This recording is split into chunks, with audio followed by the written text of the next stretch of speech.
all your dreams can come true if you have the courage to pursue them. Namaskar, welcome to PT Pointers, and in this video, we will cover major headlines of the Hindu, Indian Express, and Press Information Bureau. So, without wasting any time, let's start today's discussion.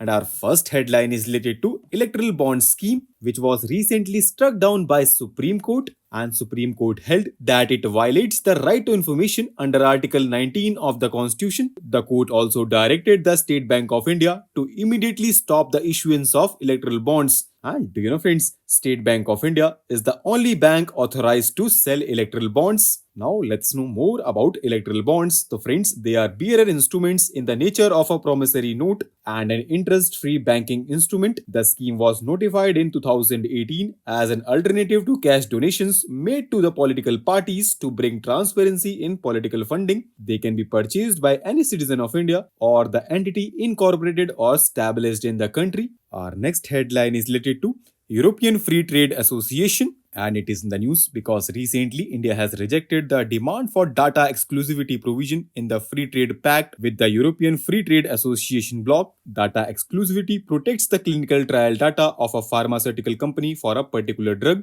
The data exclusivity lengthens the monopoly for the original drug, and data exclusivity is not mandatory under TRIPS agreement. Now let's know more about European Free Trade Association. So friends, it includes Iceland, Liechtenstein, Norway, and Switzerland, and it was set up in 1960 for the promotion of free trade and economic integration between its members. Our next headline is related to 6th schedule of the Constitution, and it is in the news because people in Ladakh are demanding the restoration of statehood and constitutional protection under the 6th schedule of the Constitution. And do you know, friends, in 2019, the special status of former state of Jammu and Kashmir under Article 370 was revoked by the parliament, and the state was bifurcated into two union territories, which includes Jammu and Kashmir and Ladakh, and the latter without legislative assembly. Now let's know about 6th schedule of the Constitution. So friends, 6th schedule under Article 244 of the Constitution provides for the formation of autonomous administrative divisions that have some legislative,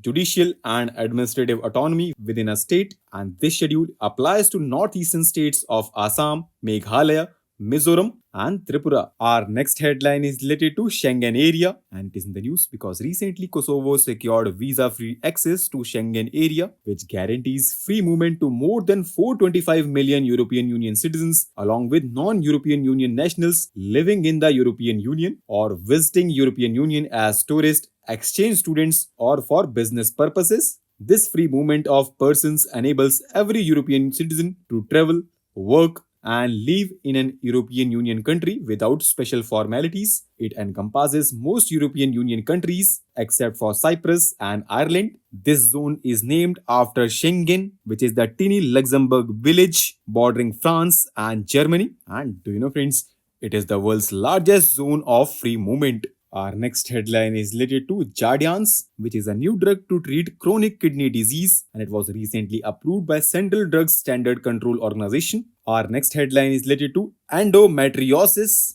which is a disease in which tissues similar to the lining of the uterus grow outside the uterus, and it can cause severe pain in the pelvis and make it harder to get pregnant. It can start at the person's first menstrual period and last until menopause. It often causes severe pain in the pelvis, especially during menstrual periods. Our next headline is related to Rashtriya Krishi Vikas Yojana, which is a centrally sponsored scheme, and it was initiated in 2007 for ensuring holistic development of agriculture and allied sector by allowing states to choose their own agriculture and allied sector development activities as per the district or state agriculture plan. And recently, Department of Agriculture and Farmers Welfare has released more than 200 crores to Government of Karnataka as third installment under Rashtriya Krishi Vikas Yojana for financial year 2023-24. Our next and last headline is related to National Coal Index, which has recently shown a significant decline of 4.7% in December 2023, and this notable decrease indicates sufficient availability of coal in the market to meet the growing demands, because downward trajectory of the index signifies a more equitable market, harmonizing supply and demand dynamics. Now let's know more about National Coal Index. So friends, it is a price index that combines prices from all sale channels, which include notified prices, auction prices, and import prices. It considers prices of coking and non-coking coal of various grades transacted in the regulated and non-regulated sectors. It was established with a base year as financial year 2017-18, and it serves as a reliable indicator of market dynamics, providing valuable insights of price fluctuations. So with this, let's conclude our today's discussion. Thanks for listening, and for regular updates, you can follow us on various social media platforms.